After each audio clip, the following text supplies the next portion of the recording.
Assalamualaikum warahmatullahi wabarakatuh.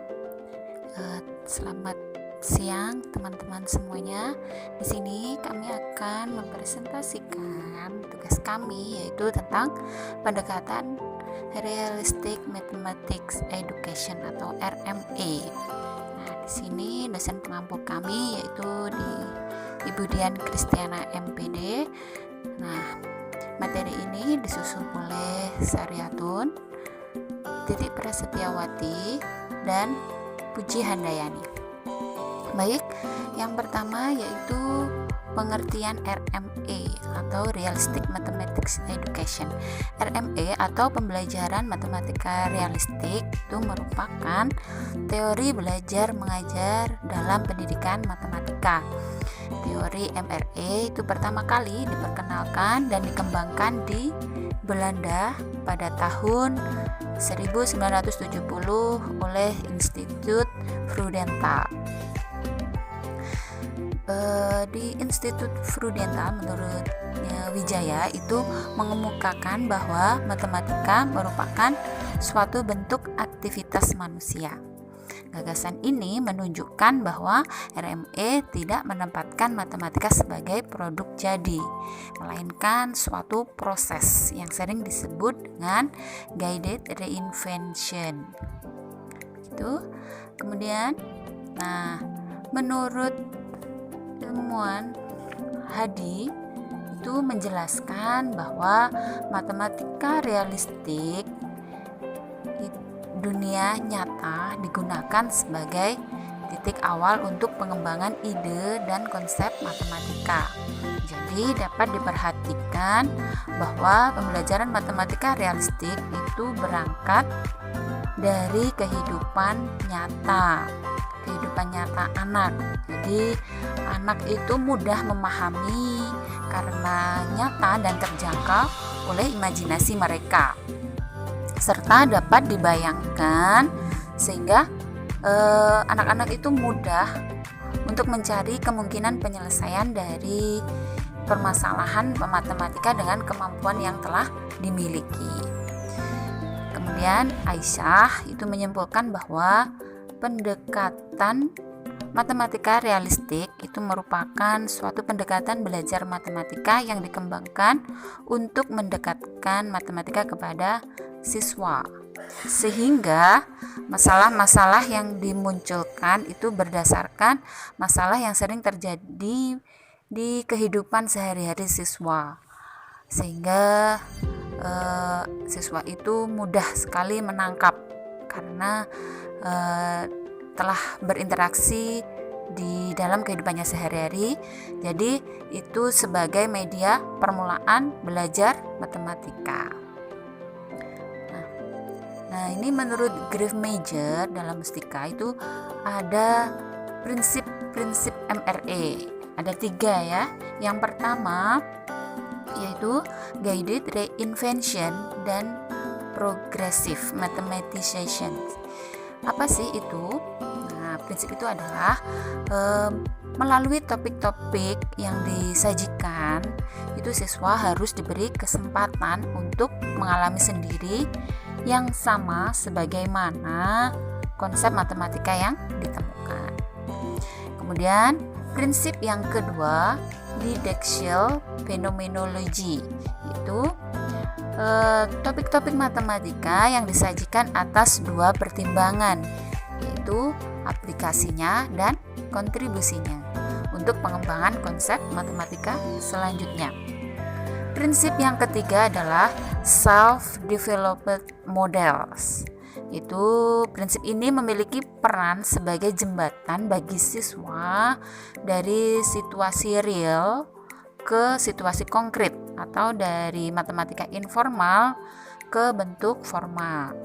Artinya apa? Siswa itu membuat sendiri dalam penyelesaian permasalahan. Nah, itu tadi 3 prinsip MRE.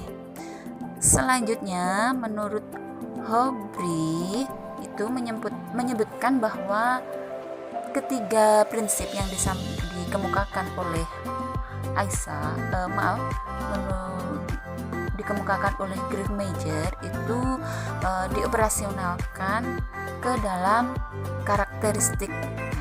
Karakteristik PMRI-nya seperti apa? Nah, yang pertama ini menggunakan masalah kontekstual. Jadi, masalah dunia nyata yang dihubungkan dalam permasalahan matematika. Kemudian, prinsip yang kedua yaitu menggunakan model. Jadi, dengan adanya model itu siswa itu lebih mudah memahami dan menyelesaikan permasalahan matematika.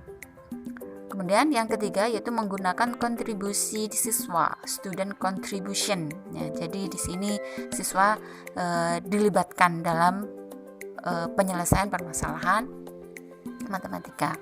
Kemudian yang keempat yaitu interaktivitas atau interactivity. Nah, jadi ada keterkaitan, ada hubungan antara RME dengan prinsip RME dengan permasalahan matematika. Kemudian yang kelima yaitu terintegrasi dengan topik lainnya. Nah, jadi dikait-kaitkan dengan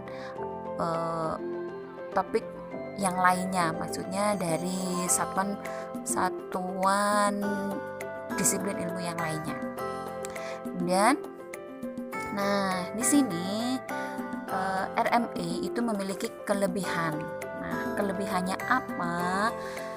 Yang pertama yaitu MRE memberikan pengertian keterkaitan antara matematika dengan kehidupan sehari-hari dan tentang kegunaan matematika pada umumnya kepada manusia. Nah, kemudian kelebihan yang kedua, RME memberikan pengertian yang sangat jelas bahwa matematika itu adalah suatu bidang kajian yang dapat dikonstruksi dan dikembangkan sendiri oleh siswa dan oleh setiap orang biasa yang lain. Jadi di sini tidak hanya mereka pakar ilmu saja, tapi semuanya itu bisa mengembangkan. Nah, kemudian kelebihan yang ketiga yaitu MRE memberikan pengertian bahwa cara penyelesaian suatu soal atau masalah itu tidak harus tunggal dan tidak harus sama antara orang satu dengan orang lain. Itu ya. Kemudian sudah sangat jelas sekali. Kemudian yang keempat yaitu MRE memberikan pengertian bahwa mempelajari matematika itu adalah proses pembelajaran. Jadi proses itu merupakan sesuatu yang utama.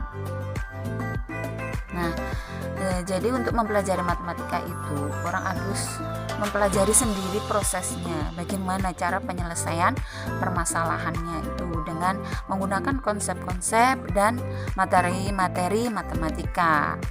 Nah, di situ.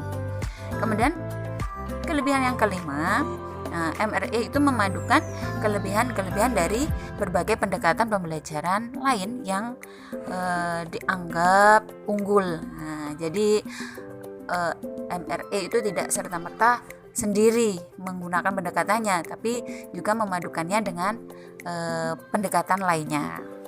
Kemudian yang keenam, MRE itu bersifat menyeluruh, lengkap, detail dan operasional. Nah, maksudnya di sini proses pembelajaran itu pada topik-topik matematika dikerjakan secara menyeluruh, detail dan operasional sejak dari pengembangan kurikulum, pengembangan didaktiknya di kelas yang tidak hanya secara makro tapi juga secara mikro. Jadi dari yang tidak hanya yang besar saja tapi kecil pun juga ya, beserta proses evaluasinya. Nah, itu keenam kelebihan dari pendekatan RME. Nah, selanjutnya adalah kelemahan. Nah, selain memiliki kelebihan, RME juga memiliki kelemahan. Nah, kelemahannya yang pertama adalah pemahaman tentang RME dan pengimplementasian MRE itu membutuhkan paradigma, yaitu perubahan pandangan yang sangat mendasar mengenai berbagai hal. Itu misalnya seperti siswa, guru, dan peranan sosial, peranan konteks, peranan alat peraga, pengertian yang lainnya. Situ ya. Kemudian perubahan paradigma itu mudah sekali untuk diucapkan, tetapi tidak mudah untuk dipraktekkan. Gitu. Selanjutnya, kelemahan yang kedua yaitu pencarian soal-soal yang kontekstual.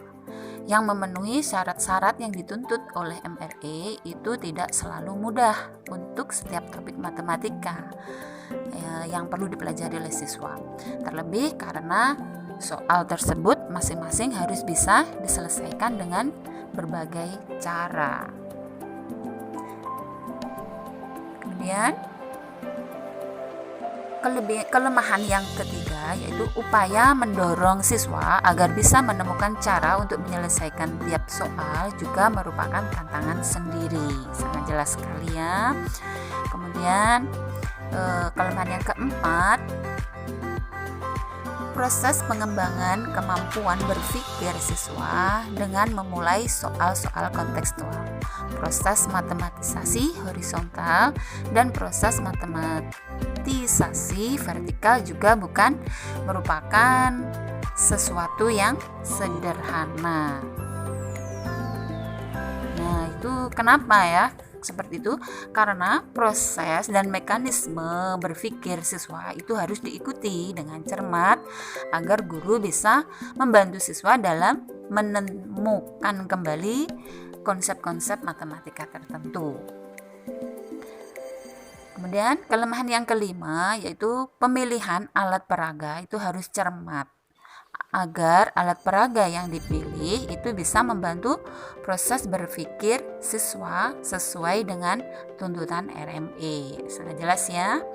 Kemudian kelemahan yang keenam yaitu penilaian atau assessment dalam RME itu lebih rumit. Nah, jika dibandingkan dengan yang lainnya, pendekatan pembelajaran yang konvensional itu RME lebih sulit dalam assessmentnya. Kemudian kelemahan yang ketujuh, kepadatan materi pembelajaran dalam kurikulum itu perlu dikurangi secara substansial agar proses pembelajaran siswa itu bisa berlangsung sesuai dengan prinsip-prinsip RME. Nah, itulah 7 kelemahan dari RME. Nah, di sini contoh penerapan pendekatan RME pada matematika. Dari kelompok kami itu memilih satuan pendidikan MI kelas 4. Nah, di bidang numerasi. Metode yang digunakan yaitu praktik. Materi yang kami pilih yaitu pada pengukuran sudut dan statistika atau penyajian data. Berikut contohnya yaitu pada pengukuran sudut. Di sini siswa terlebih dahulu dikenalkan gambar-gambar sudut dan gambar tersebut menunjukkan jenis sudut yang bagaimana, yang apa, sudut lancip, siku-siku, tumpul atau sudut lurus serta sudut refleks. Nah, nanti setelah dikenalkan itu siswa diminta untuk mempraktekkan dalam mengukur sudut menggunakan penggaris sudut ya, busur ya. Itu nanti dipraktekkan bagaimana cara penggunaannya, terus kemudian menentukan ini sudut yang dimaksud itu termasuk jenis sudut yang mana. Itu untuk pengukuran sudut. Kemudian materi yang kedua yang kami pilih yaitu pada penyajian data. Di sini siswa diberikan sebuah tabel tentang cabang olahraga yang diminati oleh siswa. Kemudian jumlah siswanya berapa yang meminati cabang olahraga tertentu. Kemudian di sini juga dikasih contoh untuk diagram batangnya, seperti apa cara pembuatannya. Nah, nanti kelompok kami akan menyajikan bagaimana cara mempraktekkan pengukuran sudut dan penyajian data. Baik, terima kasih. Baiklah, teman-teman. teman-teman, di sini kita akan mempraktekkan cara pengukuran sudut seperti yang sudah diajarkan pada materi sebelumnya, yaitu ada beberapa jenis sudut. Nah, di sini kita fokuskan pada 3 sudut ya. Yang pertama itu adalah sudut lancip, yang kedua sudut siku-siku, dan yang ketiga adalah sudut tumpul. Nah, bagaimana cara mengukur sudut? Nah, ini kita menggunakan penggaris busur yang kita sudah siapkan. Nah, caranya bagaimana? Kita letakkan skala 0 itu pada salah satu kaki sudut. Nah, kita pakai skala luar ya, karena di sini sudah menunjukkan 0. Nah, untuk kaki sudut yang kedua ini menunjukkan angka berapa? Oke, ternyata menunjukkan angka 50 derajat. Jadi, sudut yang pertama ini adalah sudut lancip. Oke, sudut lancip itu besarnya adalah kurang dari 90 derajat. Gitu. Kemudian untuk sudut yang kedua dengan cara yang sama kita letakkan skala 0 pada salah satu kaki sudut. Nah, seperti ini. Kita skala luar juga. Nah, untuk kaki sudut yang kedua ternyata adalah menunjuk angka 90. Nah, 90 derajat. Berarti disebut dengan sudut, ya benar, sudut siku-siku. Sudut siku-siku itu adalah sudut yang besarnya adalah 90 derajat. Baik, kita ke sudut yang ketiga. Pada sudut yang ketiga ini dengan cara yang sama kita ukur. Nah, ternyata di sini salah satu kaki sudutnya itu menuju angka 120. Jadi sudut yang ketiga ini disebut dengan sudut, ya, sudut tumpul. Oke. Sudut tumpul itu adalah besarnya antara 90 derajat dengan 180. Nah, ini kita namakan sudut C ya. C ini besarnya antara 90 derajat dan 180 derajat, maksudnya lebih dari 90 derajat dan kurang dari 180 derajat. Nah, begitu ya cara mengukur sudut. Baik, untuk materi yang kedua yang dari kelompok kami pilih adalah penyajian data. Di sini siswa itu sudah disajikan tabel ya, tabel tentang olahraga favorit siswa kelas 4. Di sini ada cabang olahraganya dan banyak siswa, ada 2 kolom. Nah, di sini kolom yang pertama itu cabang olahraganya adalah bulu tangkis, banyak siswa 5, dan sepak bola banyak siswa 8, renang banyak siswanya 5, bola voli itu banyak siswanya 6. Dan jika di total jumlah siswa di kelas 4 itu ada 24. Nah, sekarang bagaimana cara menyajikan data tersebut ke dalam diagram batang?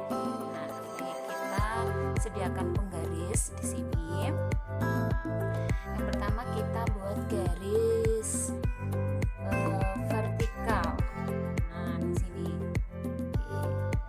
garis vertikal di sini menunjukkan banyaknya siswa. Ya, garis horizontalnya itu menunjukkan jenis cabang olahraga. Seperti ini. Nah, dengan menggunakan skala itu kita pakai 1 cm itu menunjukkan jumlah siswa ya. Di sini di sini oke, kita di sini 1, 2 dengan skala yang sama ya, 4, 5, 6, 7, 8, 9, 10. Terus kita tuliskan di sini di paling bawah, di sini adalah 0, 1, 2, 3, 4, 5, 6, 7, 8, 9, 10. Kemudian kita buat diagram batangnya. cabang olahraga yang pertama itu adalah bulu tangkis. Bulu tangkis jumlah siswanya 5. Jadi kita tekan di sini, jadi 5-nya di sini ya.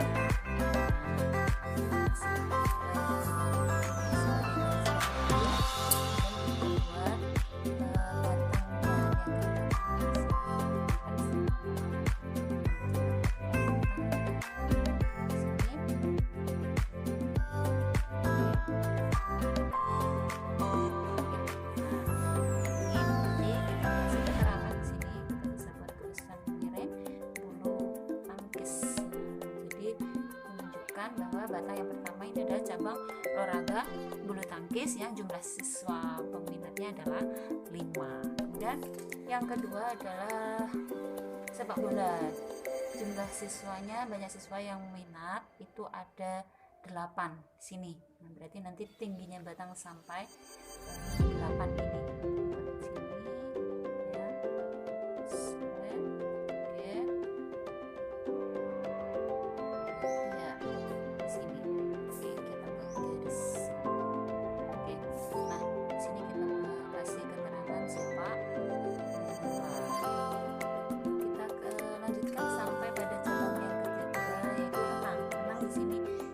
Siswanya ada 5,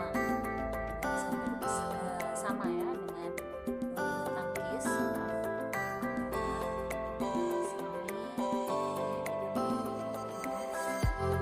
Sini kita kasih keterangan. Dan yang terakhir adalah bola voli, ada 6 siswa.